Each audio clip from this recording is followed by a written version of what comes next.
to help the world in its fight against climate change and lead to a sustainable way of life to achieve the Sustainable Development Goals set by the United Nations. We're indeed delighted to have so many of you, enthusiastic and passionate individuals, who share a common goal of creating a better world for ourselves and future generations here with us this afternoon. As we gather here, we are faced with a crucial challenge of protecting our planet and finding sustainable solutions to preserve it. The effects of climate change and environment degradation are becoming more and more apparent with each passing day, and we cannot afford to be complacent in our efforts to address these issues. I hope that today's event will provide us with a platform to engage in meaningful discussions, share valuable insights, and collaborate on ways to make a positive impact on the environment. So let us all work together to create a more sustainable and greener future for all. Once again, welcome to this meeting. We have with us this afternoon the Honourable Minister for Labour and Employment and Environment, Forest and Climate Change, Mr. Bhupender Yadav, who will join us any minute now. With him is the Editor-in-Chief, Hindustan Times, Mr. R. Sukumar. Please welcome, ladies and gentlemen, the Honourable Minister.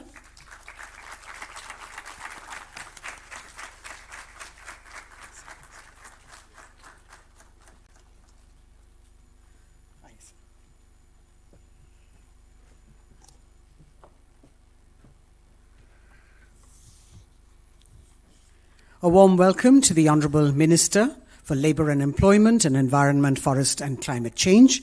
Right at the outset, I'd like to invite the Editor-in-Chief, Hindustan Times, Mr. R. Sukumar, to please make the opening remarks and welcome all our guests and speakers.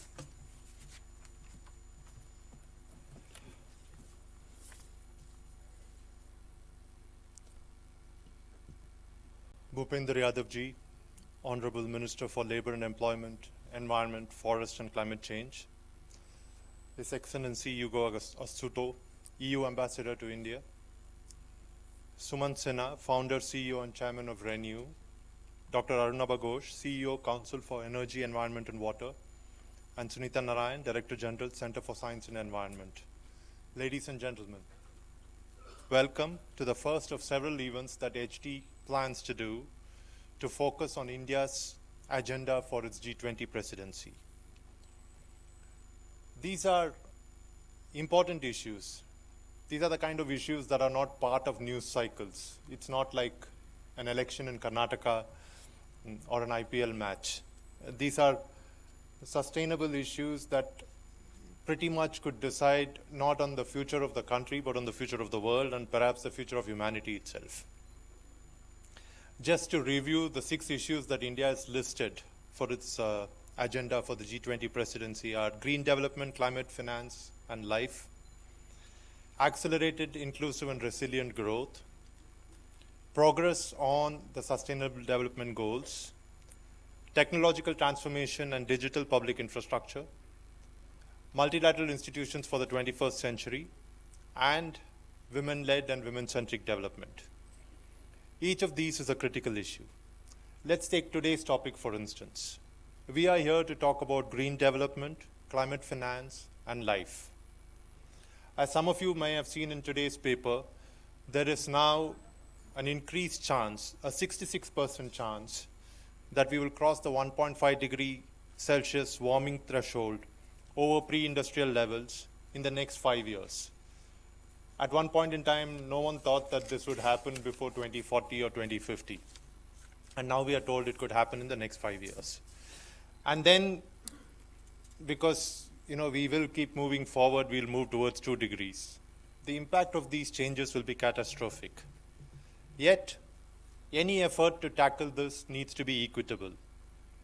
The global south cannot be asked to do this at the cost of development, especially not by the global north, which is responsible for historical emissions, which is why green development and climate finance are important. They are complex issues. They are the issues that have repeatedly thrown a spanner in the works during global climate conferences, but we are hoping that during its presidency, India will be able to make some headway on this. But it isn't just countries and corporations that have a role to play. So do individuals. That's what makes lifestyle for environment, a term coined by our Prime Minister Narendra Modi, especially relevant. Can we all adopt lifestyles and make choices that acknowledge the shadow looming over all of humanity? We shall be hearing from the Minister and from a very distinguished set of panelists on this. At HT, we believe that this is among the most important issues facing all of us. One reason why we cover the environment as intensively as we do. So I'd like to end with a short plug. Please do read Hindustan Times. You will get to learn more about the environment and about the threats that all of us really face. Thank you again for making it here on a sunny May afternoon. Thank you so much, Mr. Sukumar. Ladies and gentlemen, our keynote speaker is the Union Minister for Labour and Employment and Environment, Forest and Climate Change, and is responsible for formulating policies and implementing programs to protect the environment, conserve our forests, and mitigate climate change. Under his leadership, the ministry has implemented several policies and initiatives aimed at promoting sustainable development and protecting the environment. He has been actively involved in various national and international fora to promote environmental conservation and climate action. His vision and dedication to creating a greener and cleaner India have made him a respected figure in the country's political and environmental spheres. Mr. Bhupender Yadav is considered to be a key figure in India's efforts towards achieving a greener and more sustainable future. May I request the Honourable Minister to please give the keynote address.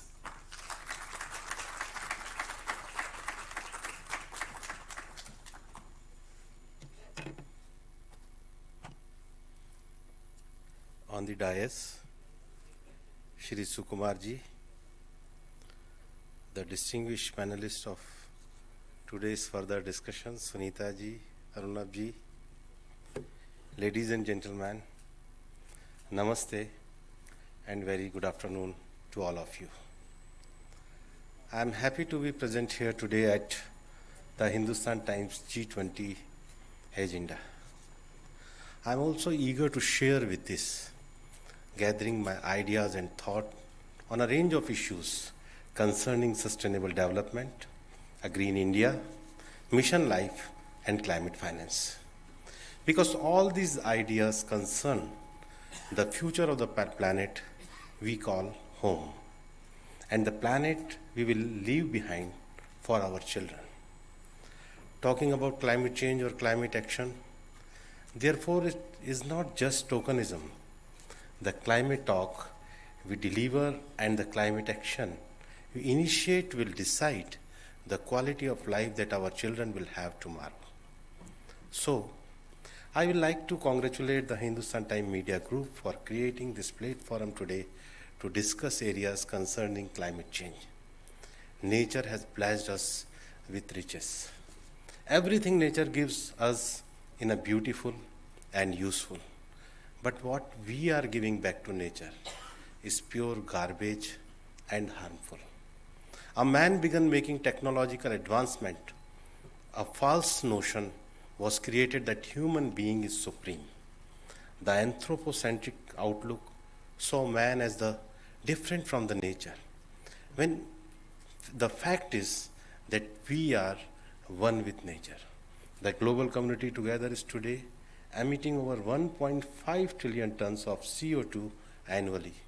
The mindless consumption pattern is largely responsible for alarming level of emission. With more than 17% of global population, India has contributed only about 4% of global cumulative greenhouse gas emission between 1850 and 2019.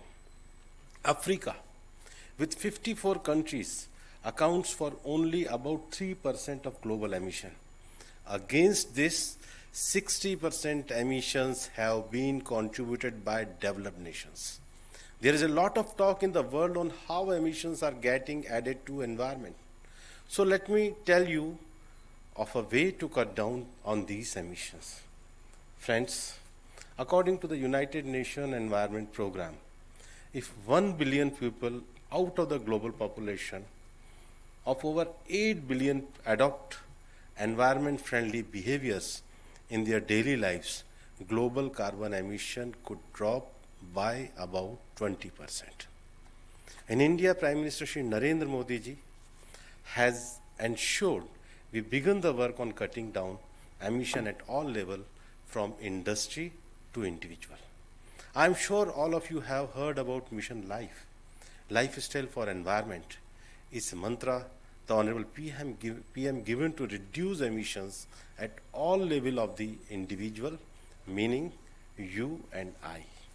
Often the simplest thing is the most difficult to notice. Switching off the AC and light while leaving room is something most of us ignore. Turning the tap off while brushing is again something many of us forget. But inculcating simple habits like there can go a long way in ensuring a greener tomorrow, because simple is sustainable. As the World Environment Day approaches, all ministries and departments of the Government of India are working to raise awareness and action at the level of the individual. India is working on mission mode currently to bring together millions of people on June 5th to join Mission Life by making choice that develop on environmental sense in us, moving beyond a civic sense. I urge all of you to join the Meri Life app, that is a portal started by our ministry, and start making pro-planet choices and be part of the noble mission. The report of the IPCC Working Group 3 says, having the right policies, infrastructure and technology in place to enable change to our lifestyle and behavior can result in 40 to 70% reduction in greenhouse emissions by 2050. So talking of switching off lights and turning off taps may have sounded as a meaningless actions, but I hope I have been able to convince at least this gathering about its importance. I would therefore like to use this platform to urge all of you, and with media, to the people also, to be a part of this initiative. Friends, while a huge impact can be made to climate action through the adoption of lifestyle for environment, governments are required to provide the right policies, infrastructure, and technology to create an enabling environment to fight climate change. I would like to draw the attention of this gathering now to what is the likely cost of creating this enabling environment. There are several estimates of resources required for climate action to meet net zero targets set down by countries. It is estimated that $4 trillion per year needs to be invested in renewable energy up until 2030 to be able to reach the goal of net zero emissions by 2050. An investment of at least $4 to $6 trillion per year will be needed for a global transformation of a low carbon economy. The world reached an agreement that it is the Western model of reckless development which caused irreparable damage to the environment. With advancement in technology, the countries of the West come to believe that human gratification was the ultimate aim. They begin to see everything as subservient to human beings. This led to a development model which raised natural resources and added toxins to the environment. The cost of this model of development is today being paid not just by all human beings, but the world over, all the life forms also. This has happened because in nature everything is connected. Connecting with nature is thus actually connecting with one's own self. If all bees in the world were to disappear, your cup of coffee would become rare. It will also become costlier. It is so because coffee flower is only open for pollination for 3 or 4 days. If no insect is available to help pollination, cultivation would suffer. Many of you might already be familiar with this fact, but it is important to remind ourselves of this now more than ever that we are one with nature. In India, we have always believed, पौधे में भी परमात्मा होता है. God dwells in all living beings and forms. The West is coming to this realization now with the philosophy of deep ecology, gaining currency. I will say better late than never, because the climate action cannot achieve meaningful results without the basic understanding of our real connection with nature. Once we have this understanding, we realize conservation cannot be devoid of compassion. Climate action will also find it difficult to move ahead without adequate climate finance. For now, the international community is divided over the definition of climate finance. This has created an ambiguity in both the funding of climate projects and determining of the amount required for it. The United Nations Framework Convention on Climate Change has operationalized only a working definition so far. Climate finance is generally known as a financial flow mobilized by industrialized countries, governments, and private entities that support climate change mitigation and adaptation in developing countries.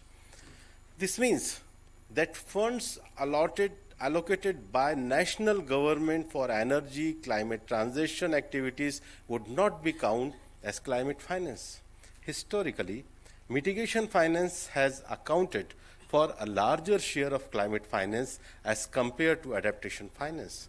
While there is a persistent gap between adaptation and mitigation finance, the silver lining is that it has been steadily narrowing since 2016. In 2020, mitigation finance was 1.69 times of adaptation finance as compared to 2016, when mitigation finance was 4.1 times of adaptation finance. The UNEP Adaptation Gap Report 2021 suggests that annual adaptation cost in developing countries could reach somewhere between $155 to $330 billion by 2030. The report has noted that for many countries, adaptation and mitigation finance was largely being funded by domestic public finance as compared to international sources.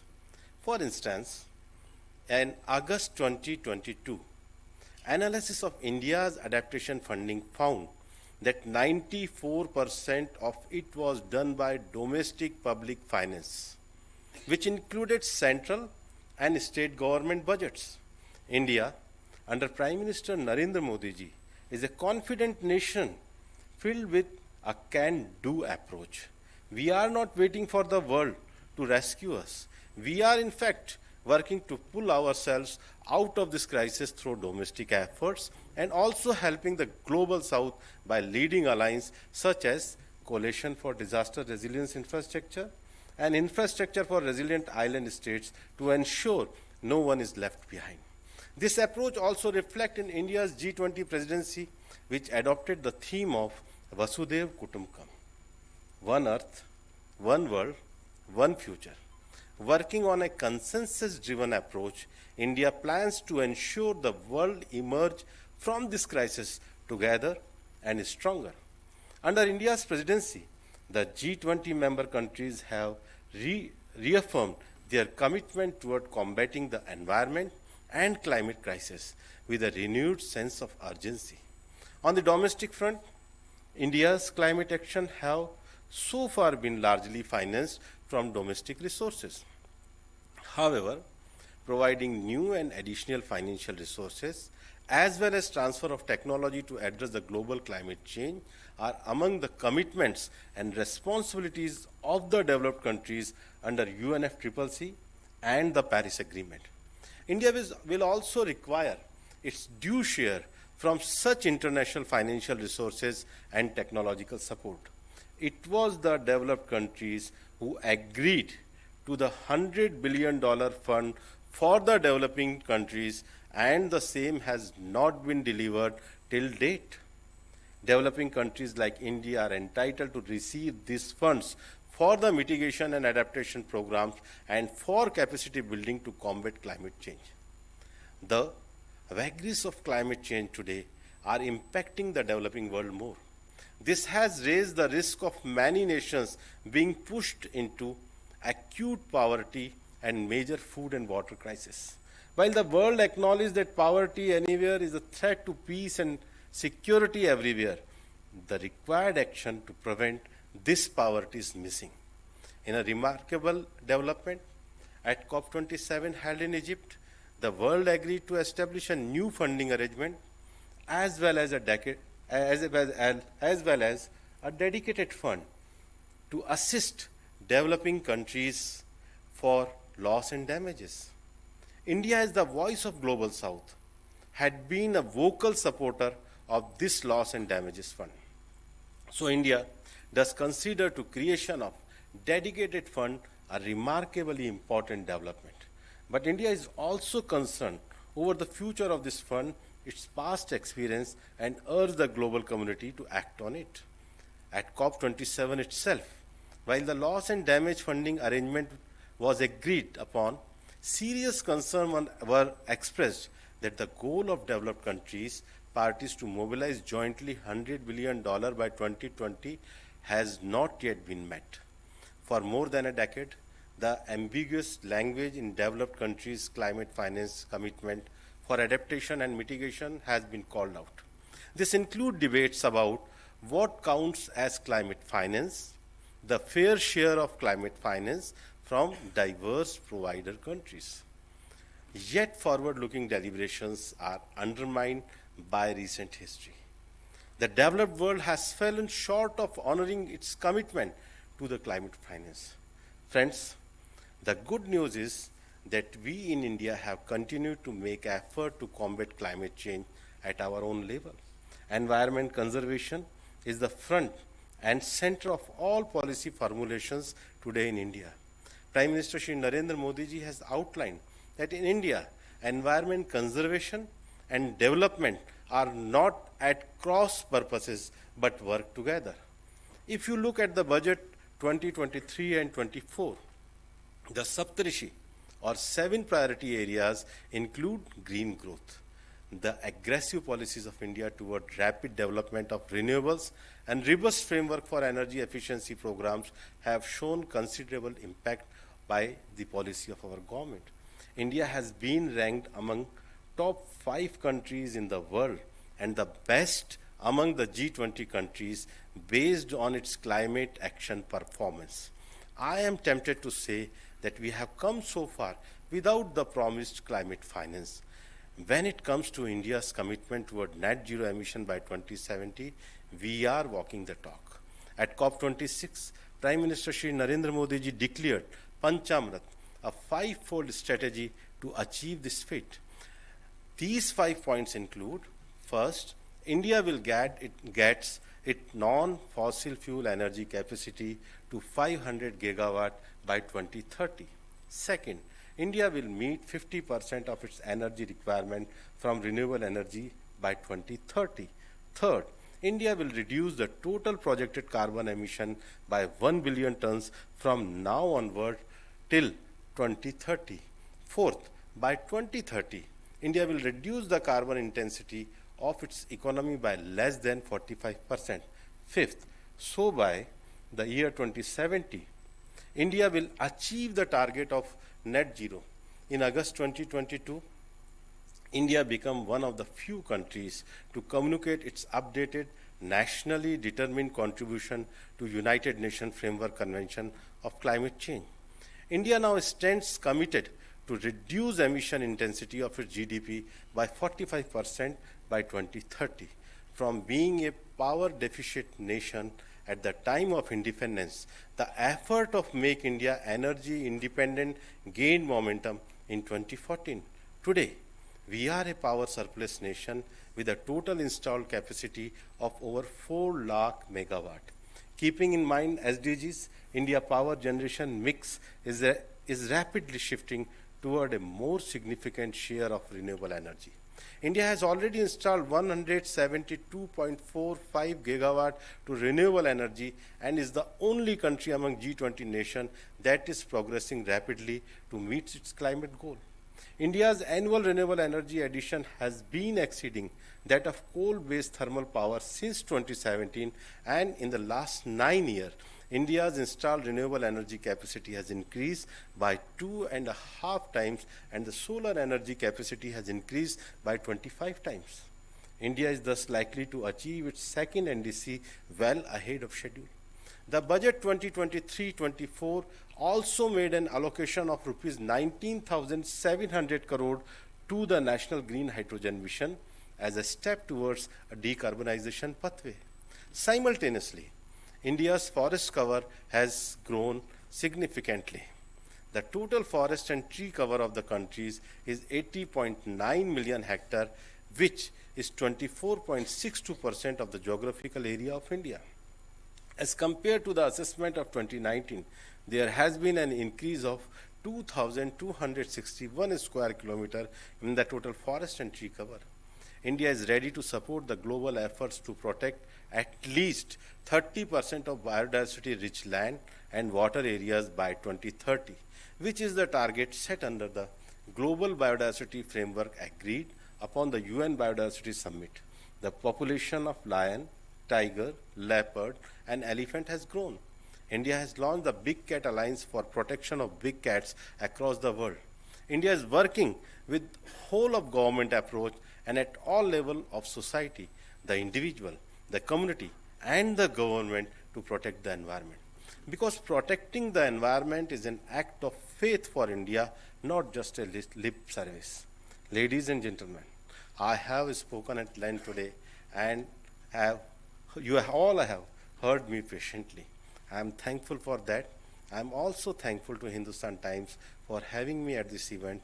I wish your organization on the very best in contributing to the mission of environment protection. Thank you once again. Jai Hind.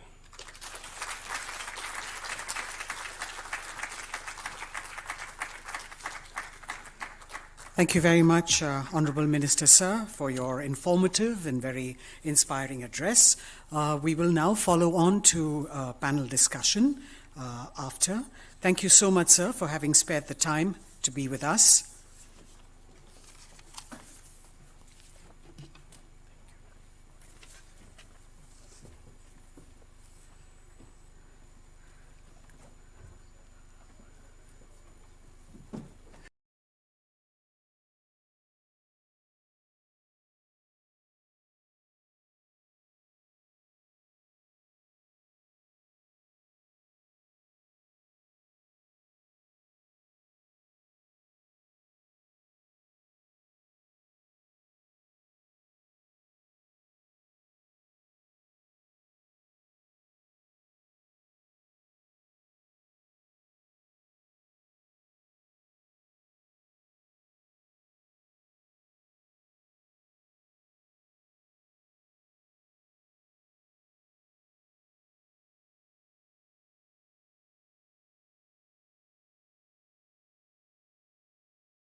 Ambassador of the Delegation of the EU to India and Bhutan, Mr. Ugo Astuto, Dr. Arunabha Ghosh, Ms. Sunita Narayan, and our moderator, Jayashree, to please come up on stage.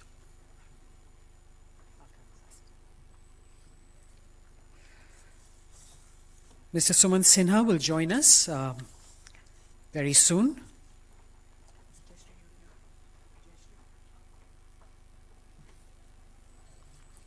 I'll just quickly introduce our speakers so that then Jayashree can just go straight into the discussion. We've got Mr. Ugo Astuto, the distinguished diplomat and the ambassador of the delegation of the EU to India and Bhutan. With his extensive experience in the field of international relations, he has been a driving force in strengthening the EU's relations with India and Bhutan, promoting trade, investment, and cultural ties between the two regions. His role involves overseeing the EU's cooperation with India and Bhutan on a range of issues, including political, economic, and environmental matters. He's also been actively involved in various initiatives aimed at enhancing regional stability and addressing global challenges such as climate change and counter-terrorism. His vision and leadership have made him a respected figure in the diplomatic circles of both India and Bhutan.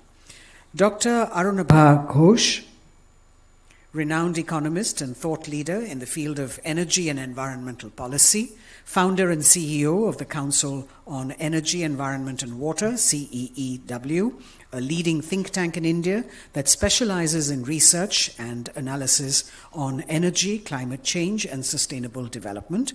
Dr. Ghosh is a globally recognized expert on energy and environmental policy, and his work has been widely published in academic journals, policy reports, and mainstream media. He's advised several governments and international organizations on energy and environmental policy and has served as a member of numerous expert committees and task forces in India and globally. Dr. Ghosh is also a professor of energy and environment at the School of Public Policy, University of Maryland in the US, and an adjunct faculty at several other universities. We also have with us Ms. Sunita Narayan, whose tireless efforts and commitment to environmental causes have made her a respected figure in India's environmental movement and an inspiration to many. A leading environmentalist, writer, and activist, Ms. Narayan has been at the forefront of the country's environmental movement for several decades. She's the Director General of the Center for Science and Environment, CSE, a New Delhi-based research and advocacy organization that specializes in environmental and public health issues and has been a vocal advocate for sustainable development, climate action, and environmental justice in India and globally. To moderate this discussion, we've got Ms. Jayashree Nandi, Environment and Climate Correspondent at Hindustan Times. She covers climate science and UN climate negotiations, weather, environmental policy, air and water pollution, forests, wildlife, environmental litigation, and people's stories for steering this discussion. So I'll introduce Mr. Sumant Sinha as soon as he arrives. Jayashree, it's over to you now. Thank you. Good afternoon, everyone. Thank you for making time for this important panel discussion. Climate science is one thing, but climate politics is even more complex. And we hope to get a very nuanced understanding from you. Many of my colleagues are here today, and we are still trying to, understand climate politics and the games behind it. So I will start with a common question and seek your comments on a common issue to begin with. And then I'll ask you questions individually based on your experiences. And then we'll have closing comments from you. So today we are at a critical time when the average global temperature is expected to rise by 1.5 degree over pre-industrial levels in the next 5 years, according to WMO. And also the global stock take is scheduled for later this year, which is going to be basically to see whether we are meeting the Paris Agreement goals or not. And we know for sure that we are probably far off when it comes to that. Also, we know that the G20 countries are responsible for 70 to 80% of emissions. So what are your expectations from the G20? How do you think the G20 can make a difference? Can we start with you, Ambassador? Thank you. Thank you. Thank you. This is on. Thank you. Thank you. Thank you very much, and thank you to the Hindustan Times for organizing this event and inviting me. Well, what you said is spot on. We have all read in newspapers today that we may actually reach the 1.5 degrees increase in temperature much earlier than expected. We have all read the IPCC report, which was a very sobering reading about the fact that even if all the commitments taken in Paris were to be fully implemented, we are not entirely sure to be able to respect this 1.5 target. And we all see with our own eyes the already severe consequences of global warming. We see extreme weather events. No continent is spared, be it South Asia or Europe. As we speak, my own native country in Italy is experiencing floods. I can tell you in May it's extremely unusual. So I think we all agree at this point that the urgency is there. We need to cut emissions. We need to cut drastically emissions, while at the same time not leaving behind adaptation. That was the message that the European Union has been trying to convey at the last COP, and we worked together with India on that. I believe it's absolutely indispensable that the international community collectively focuses even more on the need to cut emissions. And in order to do so, well, we know that there is no silver bullet, but a number of measures to be taken. We need to save energy. Energy efficiency is very important. We need to accelerate the transition towards a greener energy mix. We need to make the distribution of electricity more efficient. We need to stimulate market. The investment cannot be just coming from governments. We need to have the public sector intervening massively. And we need to leave no one behind, meaning that we need to help the most vulnerable countries in the international community, and we must facilitate the transfer of capital as necessary. The G20 in all this can be instrumental, because as you said, collectively the G20 is a significant contributor to greenhouse gases. So it has a particular responsibility. It's a forum where decision can be taken, where the collective agenda can be shaped. So I think the G20 at this moment has a responsibility to fulfill. Thank you. Sunita, can we have your comments, please? Okay. Arinabha, can we? Yeah. The G20 was forged in crisis. In the late 1990s, there was a financial crisis, which resulted in the formation of the G20, which was led at that time by finance ministers and central bank governors. 10 years later, there was another crisis, the global financial crisis, which resulted in the G20 getting the political dimension. So the Sherpa track emerged.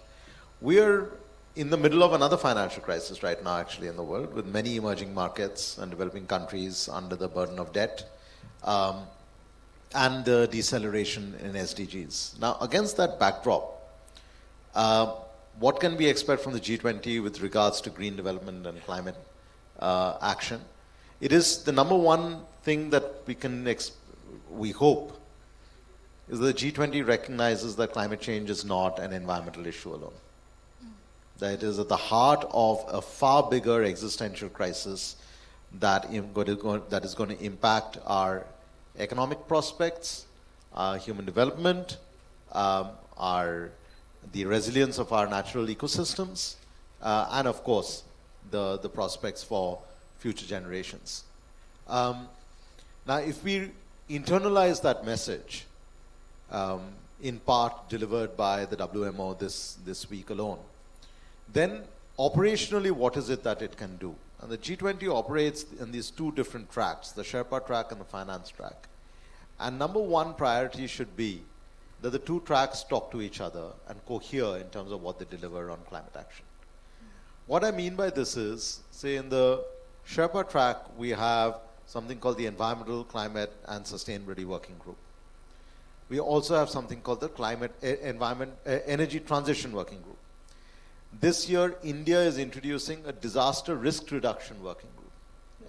So from all of this, you're seeing that from the political leaders' side, there is clearly an emphasis that the actions that we outline, whether it is in investing more in renewable energy infrastructure, whether it is now diversifying renewable energy supply chains, access to critical minerals that go into clean energy infrastructure, and then, of course, the whole focus on sustainable consumption through lifestyle for environment and triggering a circular economy. These are all elements that are formally there in the G20 agenda. But then, on the other side, is the finance track. And the finance track also has certain working groups that have to respond to this demand. So there is, number one, a sustainable finance working group, right, which has to now figure out how do we get what Minister Yadav said, the $4 trillion on the table, which is not just for climate action, but as our priority for G20 says, accelerating progress on SDGs overall. But then there are two other working groups that are also absolutely critical.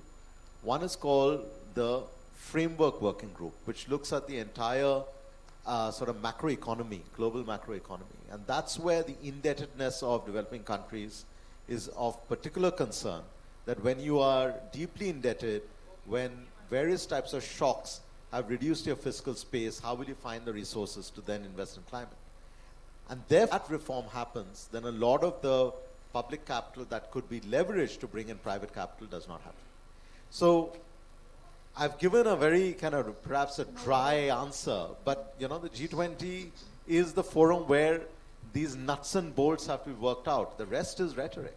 Yeah. Sure.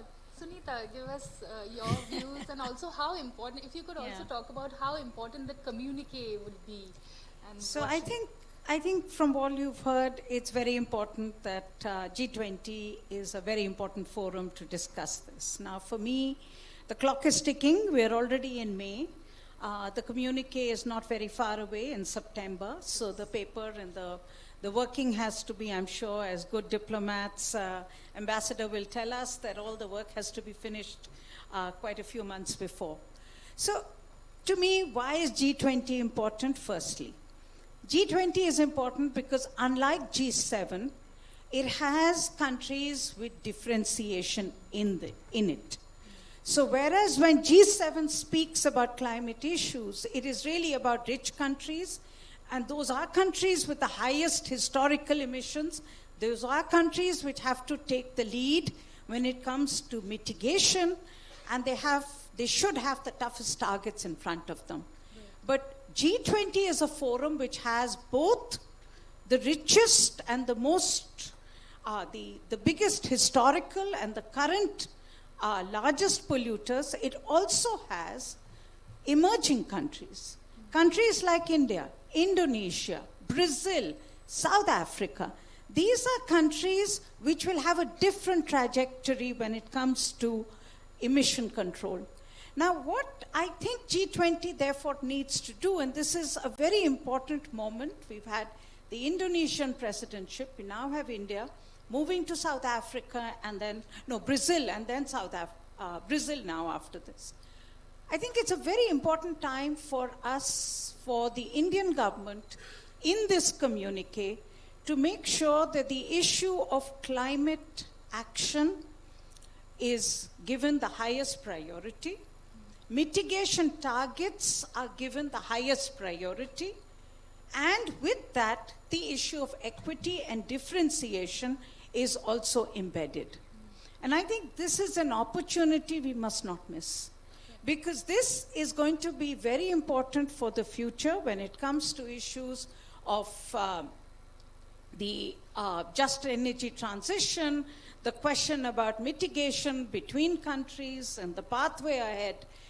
G20 is the opportunity to put forward a very clear statement that we take the issue of climate change very seriously. We do take the issue of mitigation very seriously. We also find that we are not doing enough. We are not walking the talk. We do not see countries on track even now to meet their 2030 targets. Perhaps they will catch up. The US with this IRA and the EU with a fairly controversial CBAM, which is another issue that needs to be discussed. They may catch up, but as yet we don't see the evidence. We see more oil and gas drilling happening in the world. We see more dependence on fossil fuel from the countries who really should have moved out of fossil fuel by now. So I think it's important for G20 under the leadership of India to make sure that there is very clear statements about both the need for action and the need for equity and climate justice. Because without that, you will not get an effective, ambitious climate agreement for the future. So I think this is, and we've never seen this before. Let's be clear about this, Jayashree.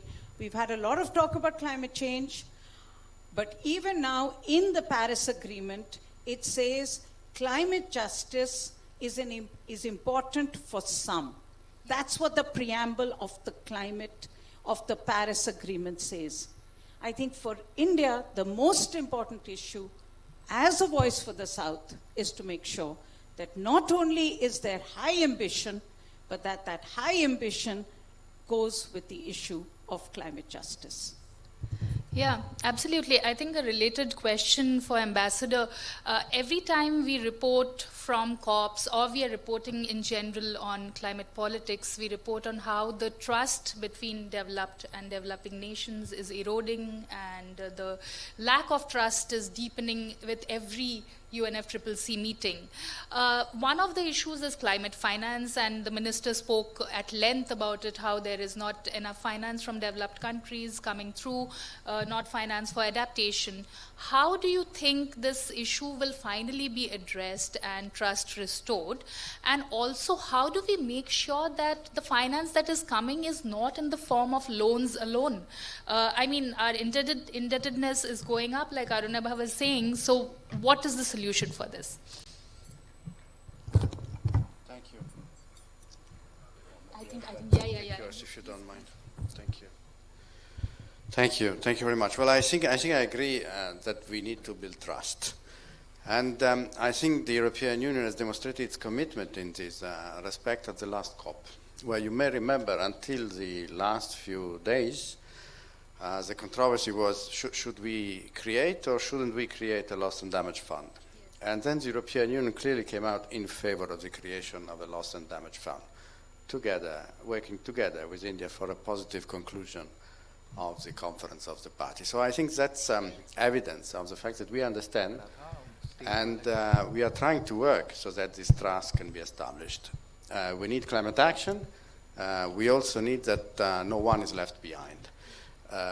The European Union today is already the largest provider of public funds when it comes to climate. It's also the first provider worldwide of development aid. When it comes to the famous target of the $1 billion, we have walked the talk. We have provided more than our fair share. So we believe that we have a good record in that respect. And we are very happy to work together with the rest of the international community to do more. In any case, I think we all realize that public funds alone are not sufficient. What Dr. Ghosh was saying earlier is very true. Clearly, we also have to review the functioning of international finance institutions so that they can address the current emergency. But also, beside IFIs, we need to mobilize private capital. We need to create a legislative framework domestically in each and every one of our countries and then internationally, so that we can channel funds, private funds, easily towards the green transition. So in a nutshell, once again, it's not about one single measure, it's about taking a holistic view of 55 vision, which means that we are going to reduce by 55% our carbon emission by 2030. It's enshrined in law now, so it's not just a vague aspiration, it's a legal prescription for EU member states. So I don't know the loss and damage issue, which Ambassador also mentioned, and loss and damage fund had grabbed the headlines this year after COP. But many of us do not understand, how is this fund going to benefit countries like India? Is it going to benefit at all? And also, what are the various modalities being worked out? How will you actually compensate countries for losses due to climate? Damage has been on the agenda. Can you hear me? Yeah. Okay. As long as you can hear me. Loss and damage has been on the agenda for a very long time. And what we got in Sharm el-Sheikh was, as Ambassador Sudo just said, the agreement that the facility will be created. Now there is a committee that has been now created to design it, right? Which means, number one, it has to decide how will it get capitalized. Secondly, how will you distribute and who gets it.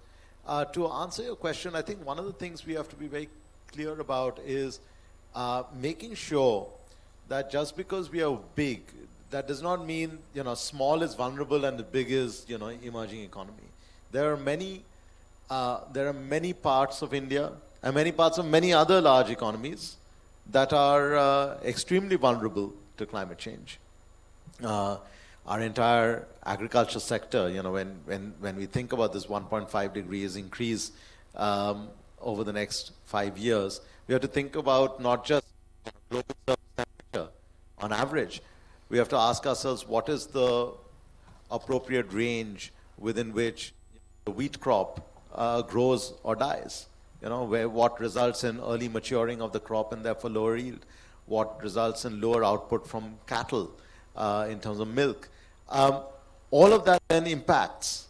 So then what seems like just temperature rise has compounding effects across various sectors of the economy.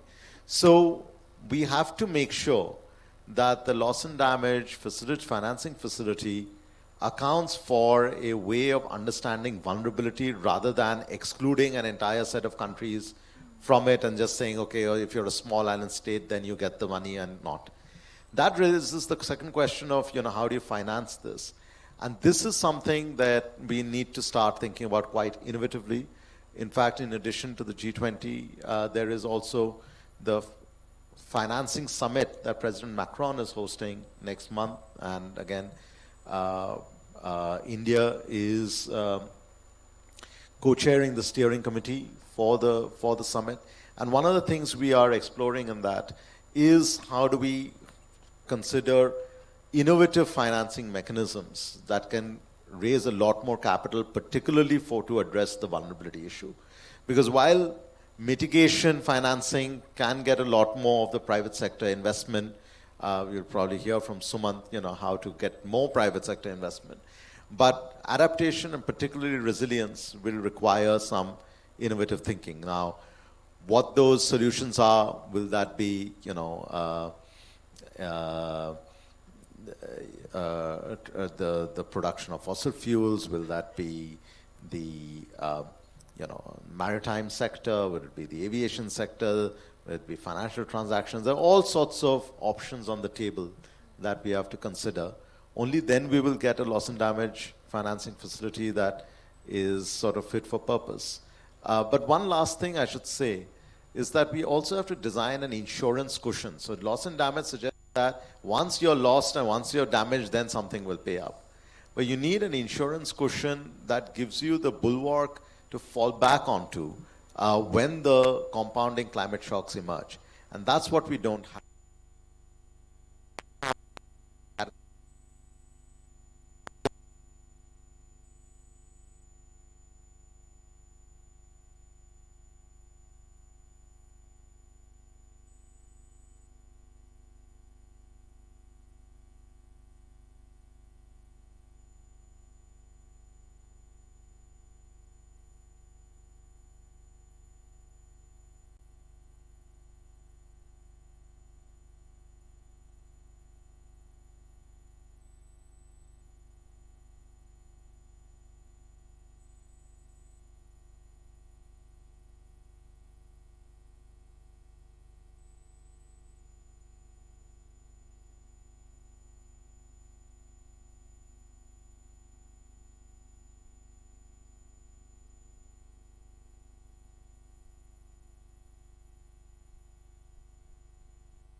business models and technologies to drive the growth of renewable energy in India. Jayashree? I'll come a little later to you, Mr. Sinha. And Sunita, I wanted to ask you a slightly controversial question. Two of the most sensitive issues that we see every year at COPs is coal. I wanted to understand how do you address the issue of fossil fuels without addressing all fossil fuels? And this has been a touchy subject at the COPs.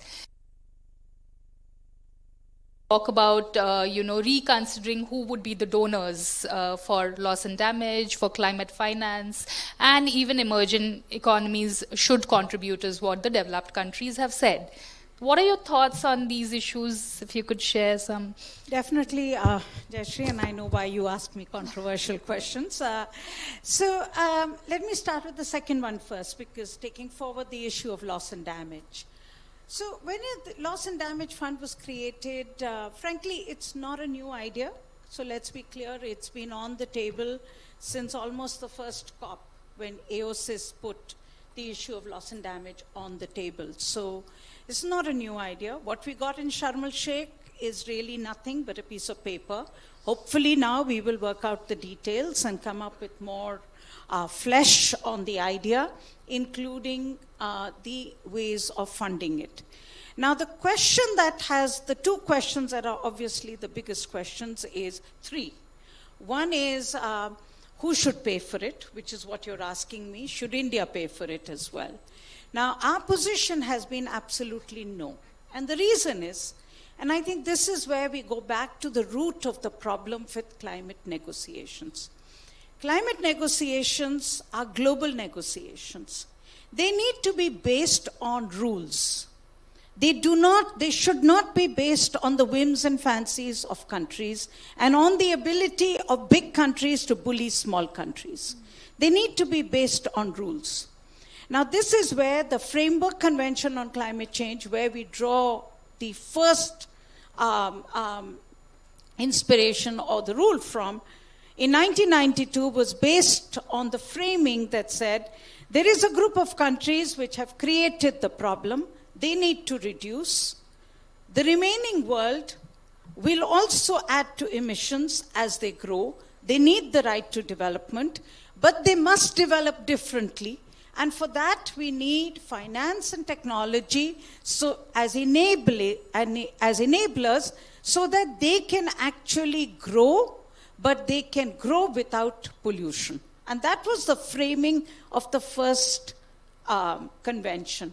The Kyoto Protocol, which came from the convention, followed through the same rules to say, here is a group of countries, these are the rules, this is the compliance mechanism, the deterrence needs to be strengthened, but essentially asked countries to come up with emission reduction targets based on what they had contributed to the stock of emissions in the atmosphere.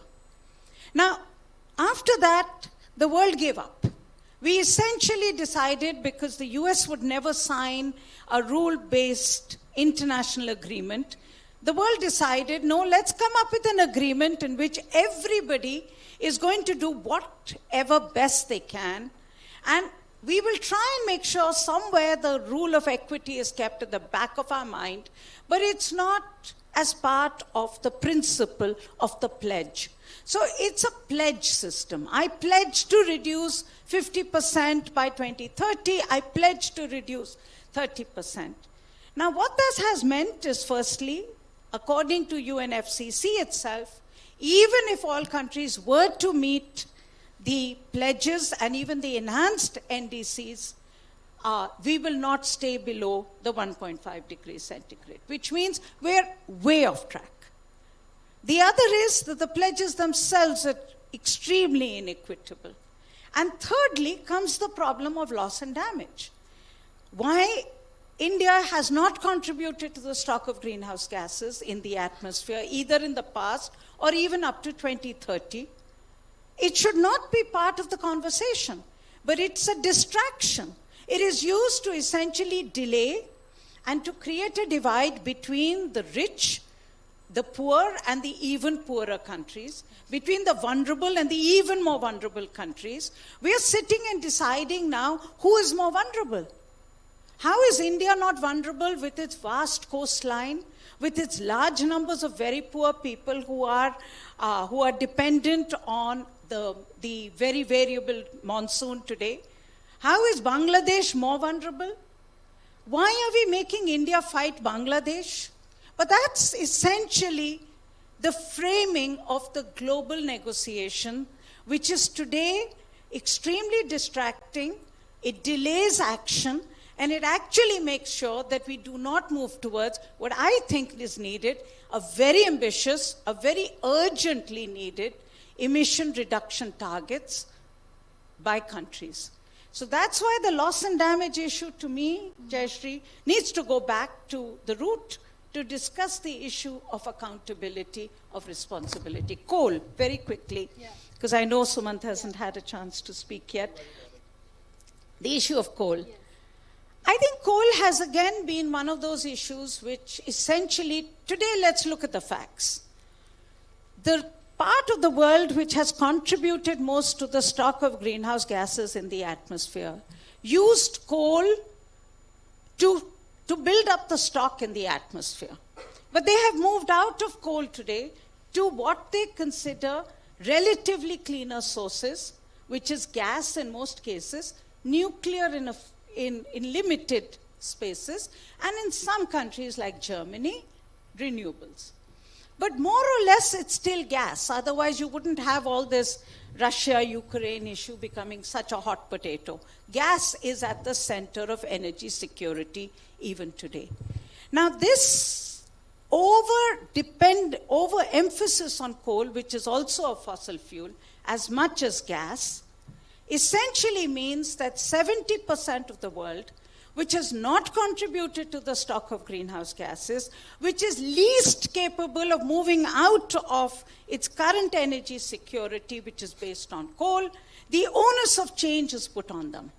Now, this is where, to me, the question of just energy transition partnerships needs to be changed so that you move out of the emphasis on removal of coal or phase out of coal to the question of phasing in of renewable energy.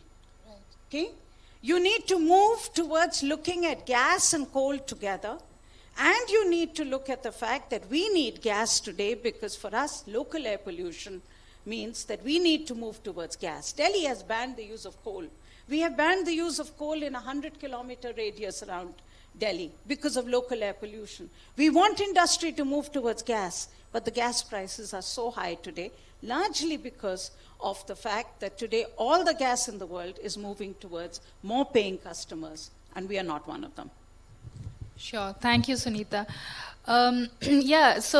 She was talking about renewable energy goals, and now we are expecting at COP28 there will be some decision on having a new global renewable energy goal.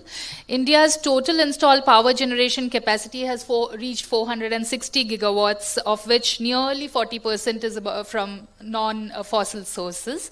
I wanted to ask you, Mr. Sinha, how do you think India will achieve its updated NDC goal of having 50% power capacity from non-fossil sources? How easy is it? Are we going to achieve it in advance?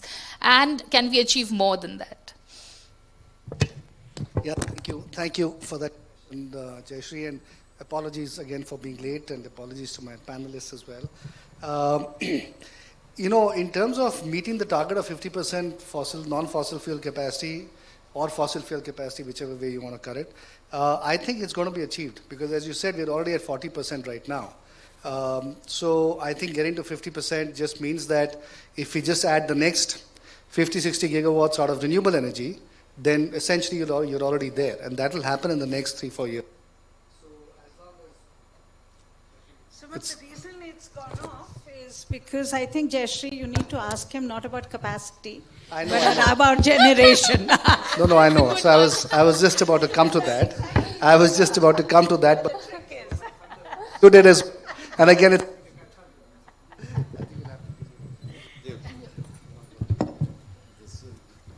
No, you're absolutely right. So the thing is that, as I said, we'll get there in 2-3 years.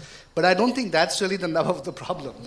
As Sunita has already now said, the issue is obviously what is the target we are setting for, what percentage of our total power consumption essentially comes from renewable energy or non-fossil fuel energy.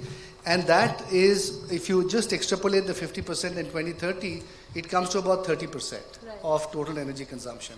And I think that is the target that can potentially be exceeded, because I think we can do more and we will do more.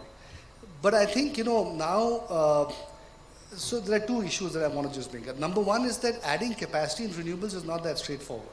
Okay, we all just assume, let's phase down coal and fossil fuels, and let's phase up, as Sunita was saying, phase in renewables. But there are certain execution issues that we're dealing with, which are things that are going to prevent us from going at a much faster pace, and we have to be cognizant of that. So I think from a government standpoint, and I'm sympathetic to their views, that you have to manage this transition very carefully. Because if we phase out fossil fuels too rapidly, and renewables haven't been able to phase in fast enough, then you're going to have a fundamental problem. So I think that whole transition has to be managed very carefully. So I think that is point number one. And within that, there are multiple issues involved. There are issues around land, transmission build-out, equipment supply, whether you want to be dependent on other parts of the world to get all your equipment, enough people being trained and so on. So there are practical, real-life issues that also have to be considered. So that's one aspect of it, which is how rapidly can you ramp up renewables. But there's a second aspect to this, which is that, and I'll just go back and say that our company's name has now been changed. We are no longer Renew Power. We are now Renew, only Renew. And the reason is that, just looking at decarbonizing only the power sector is not enough, because electricity accounts for only 25% of all energy consumption. Right? And energy itself accounts for 75% of all fossil fuel emissions. So electricity by itself accounts for only 20% of all carbon emissions, which is very little. Now, to me, whether we implement renewables faster or slower, somehow we'll get it done at some point. Maybe it takes 5 years more or less, but we'll get it done. Then the question is, okay, the power sector is sorted, but what about the balance 3/4 of the energy system? And I think companies like us are now increasingly realizing that that's really where the battle has to be fought next. And the good news there is that technologies are now becoming available that will allow us to start decarbonizing the rest of the energy spectrum as well. And those are very exciting new developing areas, which are moving very fast. And the EU, in fact, is taking the lead in trying to encourage some of these things at a global level. But if you ask me, I'm a little bit also in Sunita's camp that a lot of these things are moving more slowly than they should. They need to move a lot faster. And that is really where countries need to do more. I think if at COP28 we're able to set a global renewables target, I think that would be terrific. But I equally think we need to set a global carbon price as well. And this carbon price should not be limited within geographies, which is what it is right now. For example, the European Union has the ETS scheme, right, which is only applicable for certain geographies, not applicable for India. So if I generate a carbon credit here, by reducing carbon emissions here, I cannot sell that into the European Union scheme, right? So we need to make that a lot more fungible.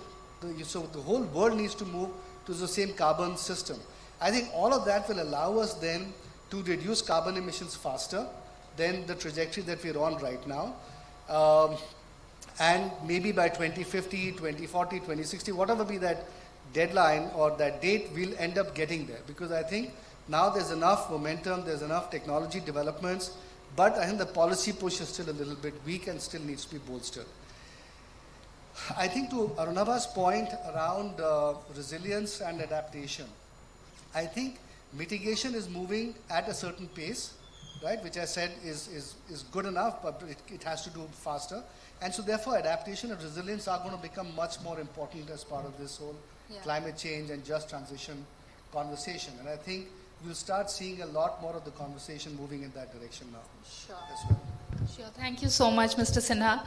So now time for closing comments, and I'm going to ask you whether globally we are leaving too much to technological fixes like carbon capture, sequestration, considering that we are going to breach the 1.5 degree threshold at least temporarily in the next 5 years. Do we have time to rely on such technologies? What are your thoughts? Yeah, please. Thank you. Well, again, I think there is no silver bullet, but clearly we need to act fast. So now we need to focus on the reduction of emissions, on the transition to a greener energy mix. Carbon capture and storage can be part of the solution, but it's only a piece of the puzzle. But if you permit me, I will address one point. If the conflict in Ukraine is such a hot potato, it's not because of gas, but because a pretty big country, which also happens to be a member of the Security Council, Russia, invaded its neighbor, its peaceful neighbor, bombarded civilians, and is occupying part of its territory. That's why it's a hot potato. And when it comes to gas, again, the reason why there are tensions in the market of gas, it's because of the Russian invasion. Yeah. I don't know, but could you? I think,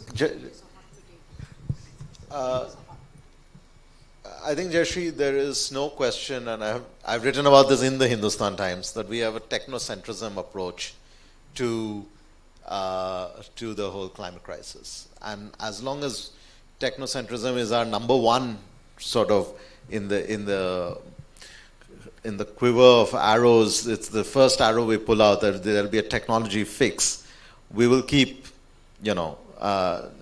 ending up in some crisis or the other. That does not mean technology does not have a role. Of course it has a role. I mean, without the technology, we wouldn't have had the 172 gigawatts of non-fossil electricity capacity. And of course, then technology will also help to increase the generation share. But then you will have other challenges emerging. But look, when we think about net zero, there is net before zero. So there is an element of carbon sequestration and atmospheric carbon removals that will have to be also considered. The question is not just technology versus, say, behavioral change and reducing our own footprints. The question is, what is the model of technology development that we are going to be pursuing?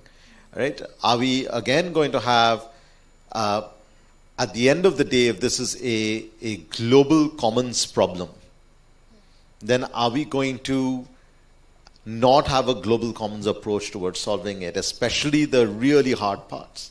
Now, if carbon removal or carbon capture, and these will vary, the technologies will vary. Some will be mechanistic, some will be engineered, some will be nature-based solutions, some will be geographically determined. But unless we have a global approach towards this, you're again going to end up in a situation, say, 15 years from now, 10 years short of the 2050 global target for net zero. Oh, some countries or some companies have developed a CCS technology or a carbon removal technology, and now how do we finance them, right? So again, there is an outflow of finance from the countries where the money should actually be going in. So we need to have a different paradigm that shifts away from this hope for technology transfer towards a paradigm of technology co-development, where we're pooling resources, not just financial but human and technical, that the geographies that we have are used as laboratories for that development of technology, that the intellectual property is then co-owned, so that we are not monetizing global commons. We can monetize an individual renewable energy project, but monetizing the global commons makes it extremely difficult to get off this technocentrism approach that we've ended up in. So my final comment on this is that I think what we're talking about, unfortunately, is too theoretical. Okay? We have 5 to 6 years right now towards 2030. What is very clear is that the technologies that are needed to get us to hugely reduced emissions by 2030 already exist. They're on the table. We can do new technology developments, we can do IPRs, we can do all that. But right now, what we need is action between now and 2030. What we actually need is now we need to run rather than even walk the talk. And the technologies exist. I don't think that's even an issue on which even the biggest climate skeptics will disagree on. The question is, why are we not getting the scaling up of the technologies? And the issue there very clearly is, we're not getting scaling up because the finance that is needed for the scaling up is not there. If you look at all data that is coming out actually from the OECD, one of the best reports that has come up now to show us where is finance going. And finance is still going not where it is most needed, where it should be for making the transformation. It is still going to countries which are high-income countries. It is not going to technologies, to renewable energy, to technologies which exist, which can be scaled up in most of the world. And that's where the whole discussion today, and it is good. I think the world has recognized it. I think President Macron's summit, which has really been led by Mia Mottley, the Prime Minister of Barbados, with a huge call of action called the Bridgetown Agenda, really asking for a reform of the global financial architecture, looking at beyond climate finance, about concessional finance. I mean, give you a very clear example, a part of the world that we often write about, as you as journalists write about, which is Pakistan. When you write about the Pakistan floods, as I'm sure many of you did, I'm not sure if we all followed through the fact that there was this huge conference on the Pakistan floods to provide aid to Pakistan for the floods that they had. 88% of the money that was provided to Pakistan was in loans. To a country which is already completely under debt, to provide that finance as loans meant it is meaningless. So I think what we need to now, that is the central question. Why are we not scaling up? Why are we not being able to provide the money? I mean, I'm sure Ambassador is not going to, look at the amount of money that is being pumped into, and I know it's a very, very wrong war. I'm not justifying it. But the fact is that war is pumping in so much money today from across the world. That money did exist, but it's not coming for climate change. And I think that's where the question of the rule-based system comes in. So let's not talk about the need for new technology. I think let's just keep our eyes on the ball to talk about why aren't we acting at the scale and at the pace that we need to do, given the urgency, the sheer existential threat that climate change has today. Thank you so much, Sunita. Sumant, could you please? Yeah, I have somewhat mixed emotions about what both Arunabha and Sunita just said, okay? And I don't know if this mic is working or not, so I'll just speak a little loudly. Okay, thanks. The reason is that, in terms of, if you ask me, first of all, the European Union, China, India, and the US account for more than 2/3 of all carbon emissions globally, right? I think it's those geographies in which a lot of the battle has to be fought. It does not have to be fought in the Pakistans of the world. The Pakistans of the world can be a little bit later in the curve, okay? But only because of the floods and they needed aid. Okay, so maybe you brought up Pakistan in that context, but certainly I think we have to go a little sequentially. The second thing is that, the issue of technology, I don't know why the mic is disfavoring me, but I think the issue of technology, I think the reality is that technology is being developed more by private companies. It is not being developed by governments. As a result of which, it's not that easy for people to just say, you know what, just move this technology around from here to there. It's only going to move if there's a commercial reason for it to move. Okay? The same applies to finance. Just move the mic closer. Okay, the same applies to finance as well. Capital is not going to move anywhere if, in fact, finance is not easily available. It was working fine when you were speaking. Basically deciding to censor out what it does like. On the cube. On the cube. Ah, okay. Okay. Oh. Okay, I thought frequencies could go through flesh and bone, but apparently not. Okay, so So technology is going to move where it has commercial application. Governments cannot really mandate for technology to go. For example, this whole issue of carbon capture and storage and direct air capture. Some of the largest US fossil fuel companies are investing billions of dollars in that technology. It's not going to become viable unless those investments actually go in and it gets tried at massive scale that these companies are looking at doing. And so therefore, in a way, that technology, once it's developed, is then not just going to move, out of the goodness of its heart. It is going to have to be made to move, and can only be made to move if there's again a commercial model for it. The same thing with finance. Most of the finance that is available in the world today is private finance. That is again not going to move unless there is a good return for it. Or there are certain enabling sort of policy mechanisms put in place for that capital to move, or certain risk mitigations are put in place so that it can go into certain other geographies. So I think, policymakers therefore have to just look at enabling some of these things rather than actually making it happen. Ultimately, to me, it's in some ways the market, the private sector, the companies that are operating in the space that actually have to find the solutions. And to your question also of CCUS, I think we need all of the above. We need every single solution that we can find. If CCUS works, which I don't know that it does because it seems still to be very expensive, it's a function of what is the cost of storage and how efficient that storage of carbon dioxide is going to be. So the cost is expensive right now. But for fossil fuel companies, it's a great panacea because if it can be made to work, then they can keep mining and taking out fossil fuels and pumping it into society, as long as you can now start doing capture of the carbon dioxide that they emit. So for them, it's a great solution. And at COP28, this is apparently one of the big items of conversation that they're going to be bringing up, which is that can we not find these kinds of solutions? And if we can, then hey presto, nothing has to change in the world. We can still carry on doing fossil fuels. But of course, they're only looking at Scope 1, Scope 2, and Scope 3 emissions. What they're not looking at is, of course, the fact that everybody is going to be burning fossil fuels and running their cars, or in running homes and so on. It's hard to capture the carbon dioxide at that individual retail level. Maybe direct air capture solves the problem, but that's even more expensive. So we need massive reduction in those costs of those technologies for it to work out. Thank you so much, everyone. Thank you for speaking so openly about so many of these issues, which I've always, wondered about, and thought I would discuss with you. Thank you for your time. It was a very enriching discussion.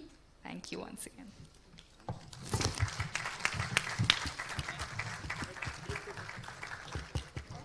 Thank you very much to our speakers and to Jayashree. Ladies and gentlemen, please, a photograph.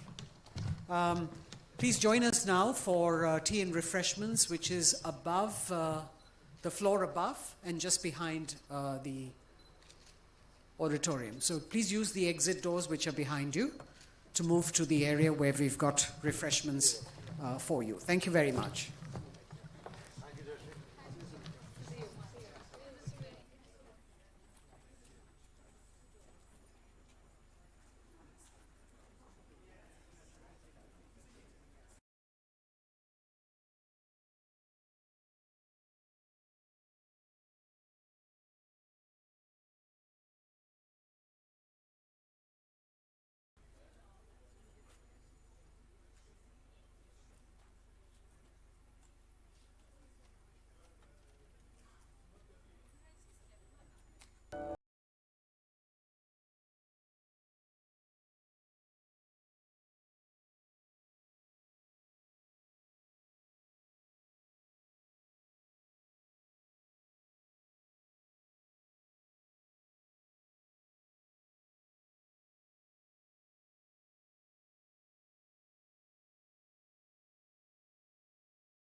आमंत्रण स्वागत को नए फूल खिले पिघले प्रतीक्षा के him पर्वत चार धाम के द्वार खुले पावन पवन जहाँ पर बहती नदियाँ कल कल बहती है प्रकृति अपने नव श्रृंगार से स्वागत सबका करती है सुखद सुरक्षित दर्शन से यात्रा का सबको पुण्य मिले पिघले प्रतीक्षा के हिम पर्वत चार धाम के द्वार खुले देवभूमि उत्तराखंड के पवित्र चार धाम के दिव्य दर्शनों के लिए आने वाले सभी तीर्थ यात्रियों का स्वागत एवं हार्दिक अभिनंदन Finance schemes for MSMEs and service providers with energy efficiency, solar rooftop, waste management, green buildings and other sustainability aspects. Capex assistance with tenures up to 10 years. Know about SIDB's financial and non-financial assistance for a wide spectrum of green projects like end-to-end energy efficiency scheme, EGPS and other schemes for providing structured green finance to MSMEs and risk-sharing facility to enable banks and FIs for financing the green transition. SIDB, connecting green dreams. SIDB Green A reality shaping, rising, shining and standing tall. The dream place for businesses and hospitality. A reflection of supremacy. A hub for businesses to flourish and thrive. Live the dream. Lead the way. Showcase, collaborate and succeed. Be a part of the business evolution. Be a part of global trade revolutions. Many big corporates have already marked their presence at WTC Delhi. Bookings are open. Book your space now.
देवभूमि से आया आमंत्रण देवभूमि से आया आमंत्रण स्वागत को नए फूल खिले पिघले प्रतीक्षा के हिम पर्वत चार धाम के द्वार खुले पावन पवन जहाँ पर बहती नदियाँ कल कल बहती है प्रकृति अपने नव श्रृंगार से स्वागत सबका करती है सुखद सुरक्षित दर्शन से यात्रा का सबको पुण्य मिले पिघले प्रतीक्षा के हिम पर्वत चार धाम के द्वार खुले देवभूमि उत्तराखंड के पवित्र चार धाम के दिव्य दर्शनों के लिए आने वाले सभी तीर्थ यात्रियों का स्वागत एवं हार्दिक अभिनंदन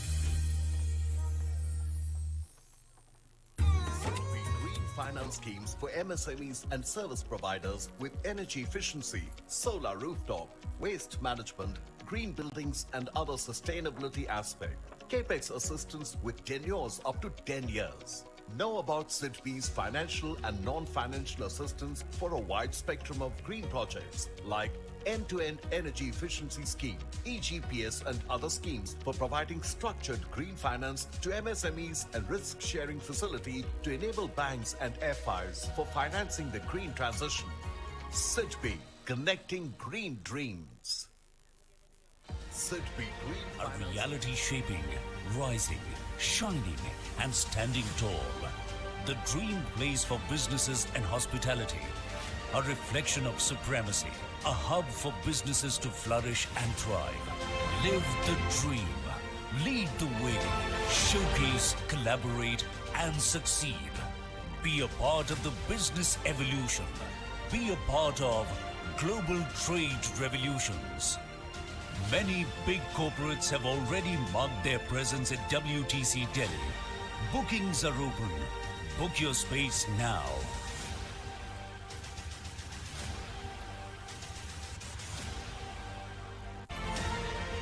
A reality shape.